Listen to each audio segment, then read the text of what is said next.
Bonjour à tous et bienvenue sur boursicoté.com pour cette nouvelle analyse technique Forex matières premières et Bitcoin avec une paire de devises euro-dollar qui semble vouloir vraiment franchir ici cette zone des 1.0360. Alors cette zone elle est très importante, si on regarde d'un point de vue moyen terme à quoi elle correspond, c'était la zone de support ici que nous avions en vue hebdomadaire avant ici que la paire de devises euro-dollar franchisse et accélère à la baisse, une zone donc qui après avoir été support était devenue résistance. Et cette zone, elle était majeure, puisque si on prend un petit peu de recul, il s'agit tout simplement de la zone de point bas que nous avions eu ici en 2017.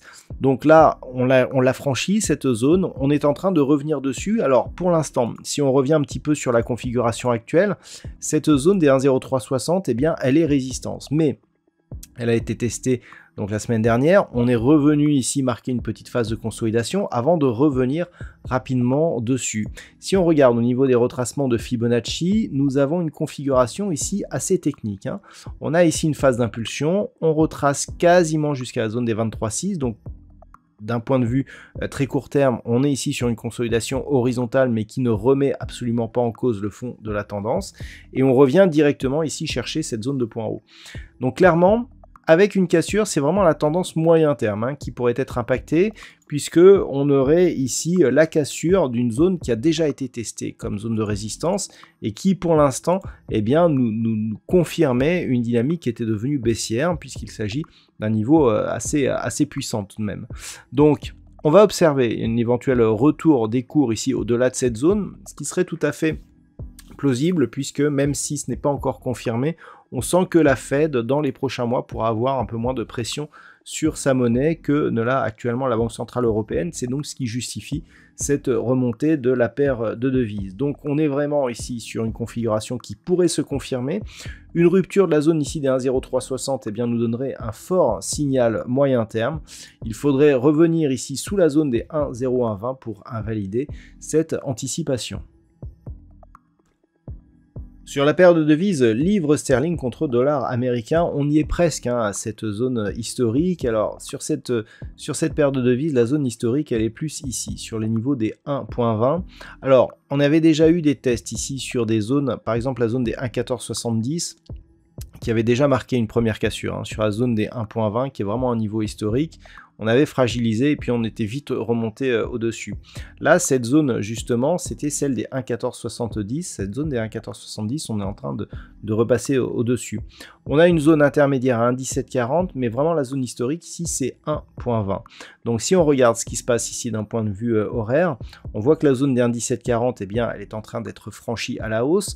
On voit que suite à son franchissement, et donc avec une petite ouverture sur gap hier soir, on revient chercher cette zone comme support.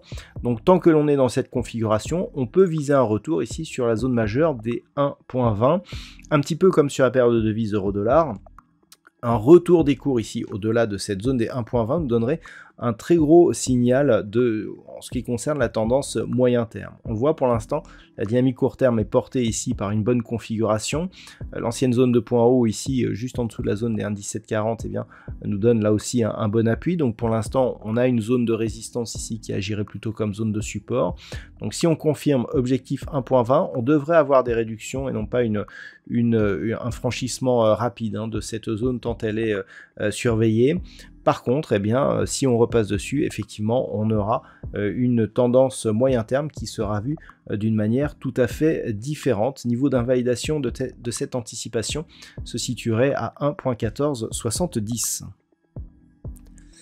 Et puis, un des grands gagnants de la baisse généralisée du dollar depuis jeudi dernier, c'est l'or. Le métal jaune a cassé ici une zone majeure, celle des 1730 $ l'once. Cette zone avait été résistance et testée donc à plusieurs reprises, et donc on peut considérer ici que nous avons une configuration ici graphique qui ressemble un petit peu à ce que pourrait être une anse avec TAS. On est entre la hanse avec TAS et l'Adam et Ève, hein, parce qu'on a ici une dynamique assez pointue, avec ensuite une forme un peu plus arrondie. Cette forme n'est pas pure, mais la rupture ici de cette zone des 1730 nous donne une projection ici avec liée à l'amplitude que l'on a sur cette phase de 90 $ l'once, qui nous emmènerait donc à 1820.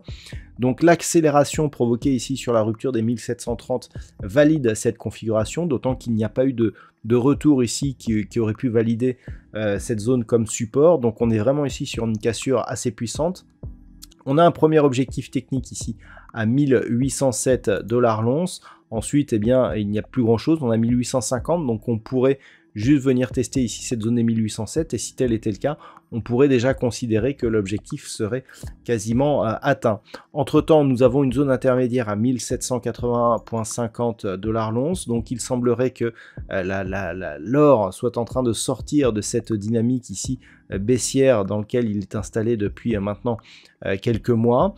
On avait ici cette zone de point haut du printemps de l'année 2022 et qui avait donné donc un signal de retournement. On voit ensuite la succession ici de points hauts significatifs qui est baissière, et donc en cassant 1730 ici, on a cassé le dernier point haut significatif. Donc objectif maintenant 1807, mais déjà d'un point de vue court terme, eh bien, on peut constater que la dynamique de retournement ici est en place. Il ne suffirait plus que de tester donc la zone des 1730 $ l'once comme zone de support pour totalement valider un changement de tendance, et une rupture des 1807 nous donnerait là aussi un changement de tendance d'un point de vue moyen terme. Au niveau du brut léger américain, on est toujours ici dans une zone de range avec les 84 $ le baril qui agit toujours comme zone de support. On a une zone de résistance qui varie. Alors on pensait tester un moment ici la zone des 93,50. Récemment, on est venu tester ici la zone des 89 $ le baril. Donc globalement, on n'a plus trop de tendance sur cet actif. D'un point de vue daily, on voit ici que l'on était dans une dynamique baissière qui, depuis ici, cette phase de hausse que je vous avais indiqué, eh bien, a neutralisé cette tendance. Depuis, on est globalement au-dessus des 84, avec donc une zone de range que j'avais estimée au début entre 75 et 93,50, mais que l'on peut désormais resserrer entre 84 et 93,50. Donc phase de neutralisation, un fond de tendance qui reste toujours orienté à la baisse. Il faudrait vraiment casser cette zone des 93,50 pour valider un changement de tendance. Et donc globalement, on est ici dans une neutralité court terme sur le WTI tant que les cours oscillent dans ce range. Et puis enfin, on termine avec le Bitcoin qui semble donc être désormais dans une forte dynamique baissière, donc suite à la rupture de la précédente zone d'alerte ici que nous avions à 18 500 $ pour un Bitcoin. Alors si on trace les retracements de Fibonacci donc sur cette dynamique, on peut constater ici que les rebonds techniques sont venus chercher ici la zone 50,61,8. Et puis on a cette bougie ici qui revient chercher le 38,2, et là on vient tester le 23,6%. Qu'est-ce que cela nous indique? Cela nous indique que nous sommes sur une impulsion ici baissière, mais que les rebonds sont assez techniques. Ce qui veut dire assez technique veut dire pour l'instant pas de signal de retournement, puisqu'on s'inscrit techniquement ici dans une poursuite de mouvement baissier avec des oscillations qui plus est qui sont de plus en plus basses. Donc la zone des 15 800 $ pour un Bitcoin, c'est une zone de support.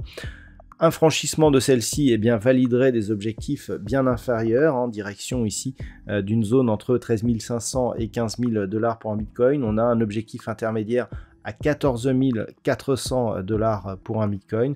Et donc pour l'instant, on valide la configuration que je vous commande depuis désormais plusieurs semaines, ou depuis ici que l'on était descendu rapidement des 30 000 à 20 000. Je vous indiquais ici qu'une accélération pouvait prolonger ce mouvement, et que l'on était toujours, au vu de la faiblesse des précédents rebonds techniques, dans une dynamique baissière. Donc ça se confirme, on est toujours ici dans une tendance baissière. Et en absence de mouvement de retournement, je dirais majeur et puissant, on reste dans cette orientation, donc sur cette crypto-monnaie. Voilà donc ce que l'on peut dire sur l'analyse technique de ces principaux actifs de marché. Je vous souhaite de passer une très bonne soirée, et on se retrouve dès demain pour d'autres analyses techniques, toujours sur le site boursicoté.com.